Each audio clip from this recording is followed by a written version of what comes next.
Whenever you guys are ready, can you tell me about what you've built? Yeah, so this is a miniature Sisyphus table. So, firstly, sorry, I'm losing my voice a little bit. But, so if you're not familiar, a Sisyphus table is basically a type of table where you use a magnet under the table to draw around a utensil on the top through sand in order to create intricate patterns, with the idea of being kind of relaxing and being a cool little visual piece. So we decided for our project to create one of these on a budget using just 2 NEMA 17 motors controlled by the Pi Pico, and using pretty much basic off-the-shelf components all the way around, and 3D printing most of our assembly in order to actually hold everything up. Cool. So yeah, I can kick it up and start talking through some of the stuff we programmed. Okay.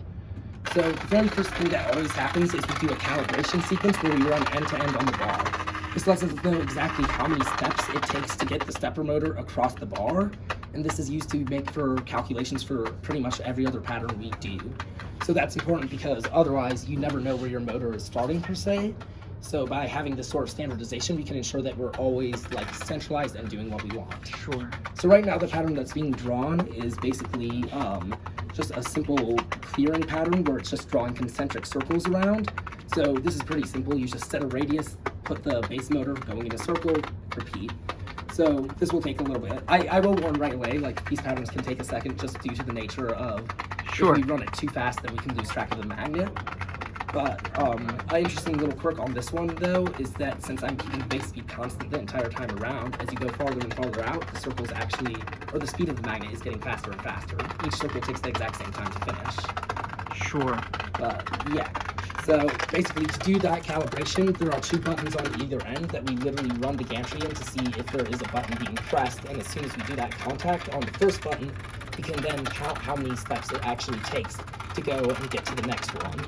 Yeah. So, and this is using TMC 2209 motors, so the way they step is by just sending a single pulse, and that pulse will make the motor take a step.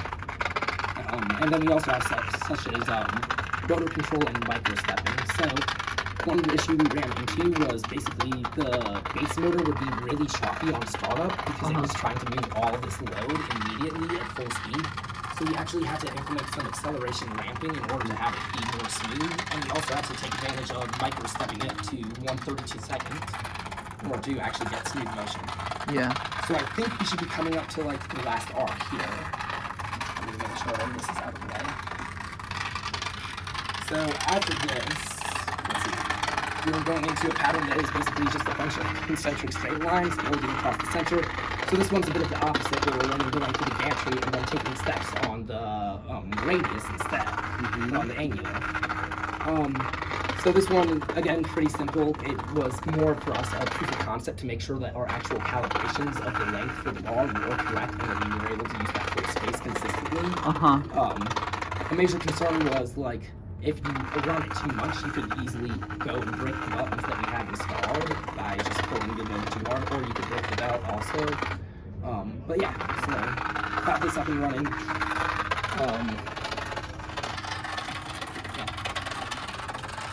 Trying to think if there's anything relevant. I have to, the smoothness of the mechanical aspects of this is really nice. I'm just noticing how quiet the whole system is.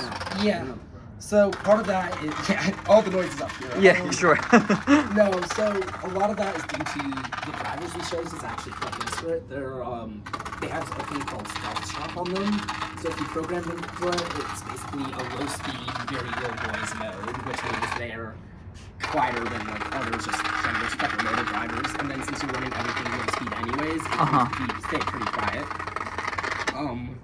It gets a little noisier if you like try and pick it up to a ton of speed, but generally you won't be hearing any more than like this light hum. Right. Really nice. So the next pattern we do actually will be moving both of the motors simultaneously to make pedals across the table. Wow. So this is creating 8 separate pedals, kind of along the same axis that these were drawn, and this is actually, I was surprised by how easy this is, because this is done by just simply stepping the circle and your radius at a set rate. And if you do the math on it, you can find the set rate to make it so you have a certain number of pedals. So basically the way we programmed it is so you can have a variable number of pedals where you can put that in as a global variable, and that would actually change the size of the pedals that would be output. But I chose 8 just because it's one that like I think looks good. It's very nice. Yeah.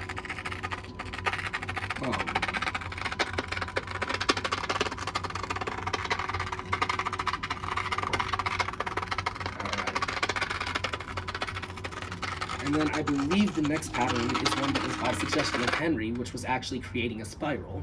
Okay. So this one starts a little slow because it starts at the center radius. Something we might have wanted to change in the future is actually start the spiral a little further out on its path, because at the beginning it's a little moved since it is like barely moving right now. But as it spins up, it will become making more and more patterns. So just give it a second. As that goes, could you maybe talk a little bit about what we're seeing down here? Yeah, so we went through a lot of different iterations of the CAD for this, actually. So our very first model was pretty naive in that we wanted to try and direct drive the motor to spin the bar, because the NEMA was meant to have enough torque to do so. However, one of the main struggles we had with this is wiring, because when you have a spinning component like this, you're always at threat of twisting the wires.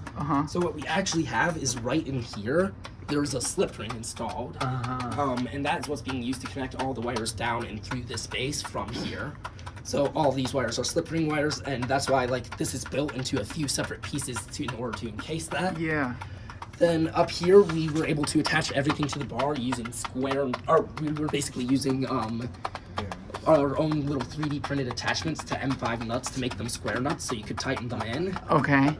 It was a bit of a hack of a solution because we didn't have the proper nuts, but this was just a gantry that we built from, we bought online universal gantry, but it didn't quite fit the bar we had, so we went and customized the size for that, and went and basically put our magnets and just stacked them in top and put a case on top in order to, because otherwise the issue we found is that the magnets are actually strong enough that they'll just jump out and stick to the ceiling here. Wow. So yeah, and then this space is the one we went through the most iterations of because of wobble being a big issue with having a beam like this, especially with having a motor on one end of the beam. It is very misweighted, and you need to have it centered in order to draw patterns like this. Yeah. So we started with something that was a lot more simpler, that just kind of like slotted onto a spinning mechanism, but that didn't have enough stability. So then we moved to this like box. It was based off of a rotary turntable design I saw online that has a gear inside of it that spins the inside top of the box, and then you're able to throw bearings built below and on top to sandwich it and hold it stable. Cool. Yeah. That's really nice.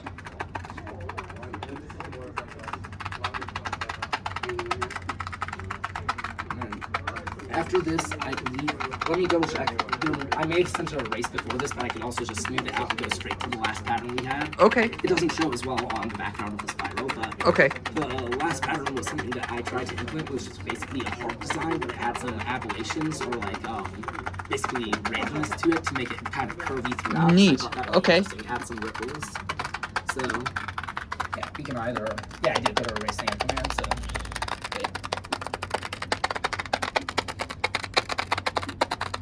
Neat watching that move. No, it is very fun.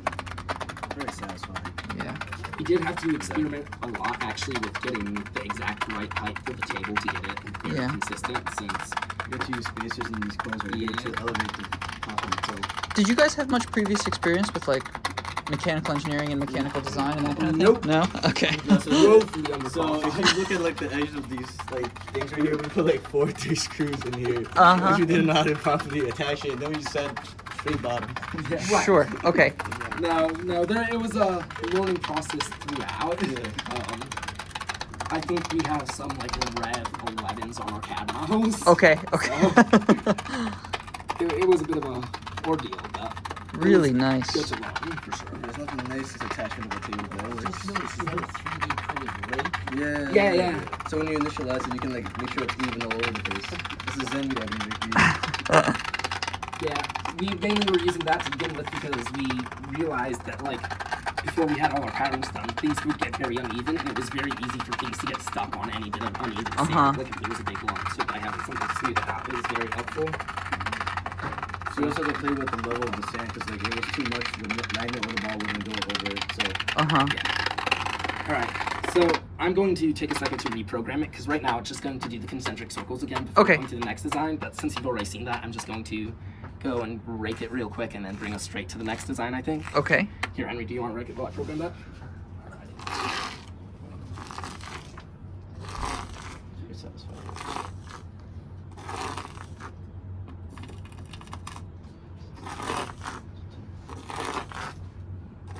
And the gantry down here is moving that cylindrical piece that goes up. Is big stack of magnets, correct? Yes. Yeah, so that's what's moving. Yeah. You can adjust the height so you can add more or less magnets depending on the strength Yeah. you need. Part of the reason we did it as a stack is it allowed us to kind of customize the height because we had like a rough idea of the height that we were having these legs Yeah. at and stuff, but we didn't know how much the table would bow down when you put sand on it and stuff like Yeah, that. sure. So we wanted to make sure we had flexibility. So with that, let me compile, drag that over here. We'll do its little calibration sequence once done, and then it will start making this kind of funky looking part shape. Okay. Let's see.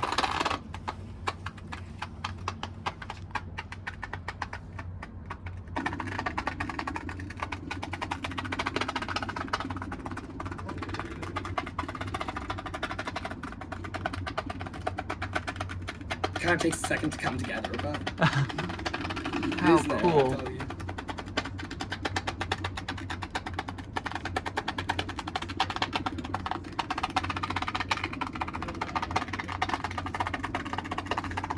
That's very cool. Yeah.